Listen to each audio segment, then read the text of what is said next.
Letter from Chairman Khrushchev to President Kennedy. Moscow, October 27, 1962. Dear Mr. President, I have studied with great satisfaction your reply to Mr. Tant concerning measures that should be taken to avoid contact between our vessels and thereby avoid irreparable and fatal consequences. This reasonable step on your part strengthens my belief that you are showing concern for the preservation of peace, which I note with satisfaction. I have already said that our people, our government, and I personally, as chairman of the Council of Ministers, are concerned solely with having our country develop and occupy a worthy place among all peoples of the world in economic competition, in the development of culture and the arts, and in raising the living standard of the people. This is the most noble and necessary field for competition, and both the victor and the vanquished will derive only benefit from it, because it means peace and an increase in the means by which man lives and finds enjoyment. In your statement, you expressed the opinion that the main aim was not simply to come to an agreement and take measures to prevent contact between our vessels and consequently a deepening of the crisis, which could, as a result of such contact, spark a military conflict, after which all negotiations would be superfluous because other forces and other laws would then come into play, the laws of war. I agree with you that this is only the first step. The main thing that must be done is to normalize and stabilize the state of peace among states and among peoples. I understand your concern for the security of the United States, Mr. President, because this is the primary duty of a president. But we too are disturbed about these same questions. I bear these same obligations as chairman of the Council of Ministers of the USSR. You have been alarmed by the fact that we have aided Cuba with weapons in order to strengthen its defense capability. Precisely defense capability. Because whatever weapons it may possess, Cuba cannot be equated with you, since the difference in magnitude is so great, particularly in view of modern means of destruction. Our aim has been and is to help Cuba, and no one can dispute the humanity of our motives, which are oriented toward enabling Cuba to live peacefully and develop in the way its people desire. You wish to ensure the security of your country, and this is understandable, but Cuba too wants the same thing. All countries want to maintain their security. But how are we, the Soviet Union, our government, to assess your actions, which are expressed in the fact that you have surrounded the Soviet Union with military bases, surrounded our allies with military bases, placed military bases literally around our country, and stationed your missile armaments there? This is no secret. Responsible American personages openly declare that it is so. Your missiles are located in Britain, are located in Italy, and are aimed against us. Your missiles are located in Turkey. You are disturbed over Cuba. You say that this disturbs you because it is 90 miles by sea from the coast of the United States of America. But Turkey adjoins us. Our sentries patrol back and forth and see each other. Do you consider, then, that you have the right to demand security for your own country in the removal of weapons you call offensive, but do not accord the same right to us? You have placed destructive missile weapons, which you call offensive, in Turkey, literally next to us. How, then, can recognition of our equal military capacities be reconciled with such unequal relations between our great states? This is irreconcilable. It is good, Mr. President, that you have agreed to have our representatives meet and begin talks apparently through the mediation of U Thant, Acting Secretary General of the United Nations.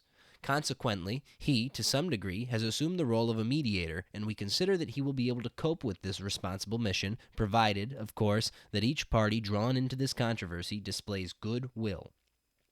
I think it would be possible to end the controversy quickly and normalize the situation, and then the people could breathe more easily, considering that statesmen charged with responsibility are of sober mind and have an awareness of their responsibility combined with the ability to solve complex questions and not bring things to a military catastrophe. I, therefore, make this proposal. We are willing to remove from Cuba the means which you regard as offensive. We are willing to carry this out and to make this pledge in the United Nations. Your representatives will make a declaration to the effect that the United States, for its part, considering the uneasiness and anxiety of the Soviet state, will remove its analogous means from Turkey. Let us reach agreement as to the period of time needed by you and by us to bring this about. And after that, persons entrusted by the United Nations Security Council could inspect on the spot the fulfillment of the pledges made. Of course, the permission of the governments of Cuba and Turkey is necessary for the entry into those countries of these representatives and for the inspection of the fulfillment of the pledge made by each side. Of course, it would be best if these representatives enjoyed the confidence of the Security Council as well as yours and mine, both the United States and the Soviet Union, and also that of Turkey and Cuba. I do not think it would be difficult to select people who would enjoy the trust and respect of all parties concerned.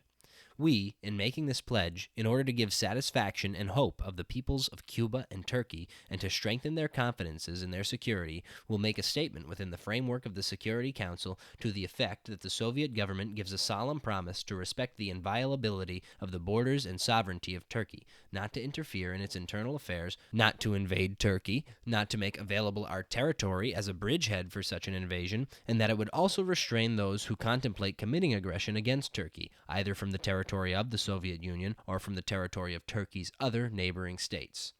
The United States government will make a similar statement within the framework of the Security Council regarding Cuba. It will declare that the United States will respect the inviolability of Cuba's borders and its sovereignty, will pledge not to interfere in its internal affairs, not to invade Cuba itself or make its territory available as a bridgehead for such an invasion, and will also restrain those who might contemplate committing aggression against Cuba, either from the territory of the United States or from the territory of Cuba's other neighboring states. Of course, for this, we would have to come to an agreement with you and specify a certain time limit.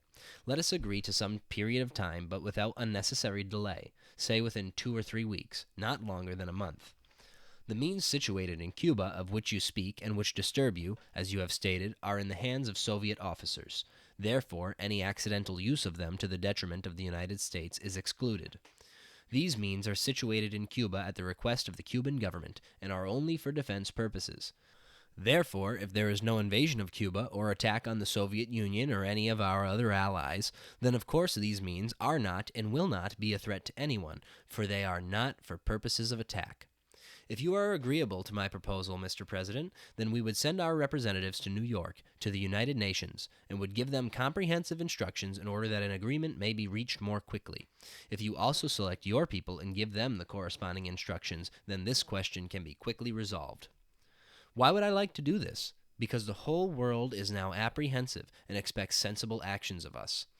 The greatest joy for all peoples would be the announcement of our agreement and of the eradication of the controversy that has arisen. I attach great importance to this agreement insofar as it could serve as a good beginning and could in particular make it easier to reach agreement on banning nuclear weapons tests. The question of these tests could be solved in parallel fashion, without connecting one with the other, because these are different issues. However, it is important that agreement be reached on both these issues so as to present humanity with a fine gift, and also to gladden it with the news that agreement has been reached on the cessation of nuclear tests, and that consequently the atmosphere will no longer be poisoned. Our position and yours on this issue are very close together. All of this could possibly serve as a good impetus toward the finding of mutually acceptable agreements on other controversial issues on which you and I have been exchanging views. These issues have so far not been resolved, but they are awaiting urgent solution, which would clear up the international atmosphere.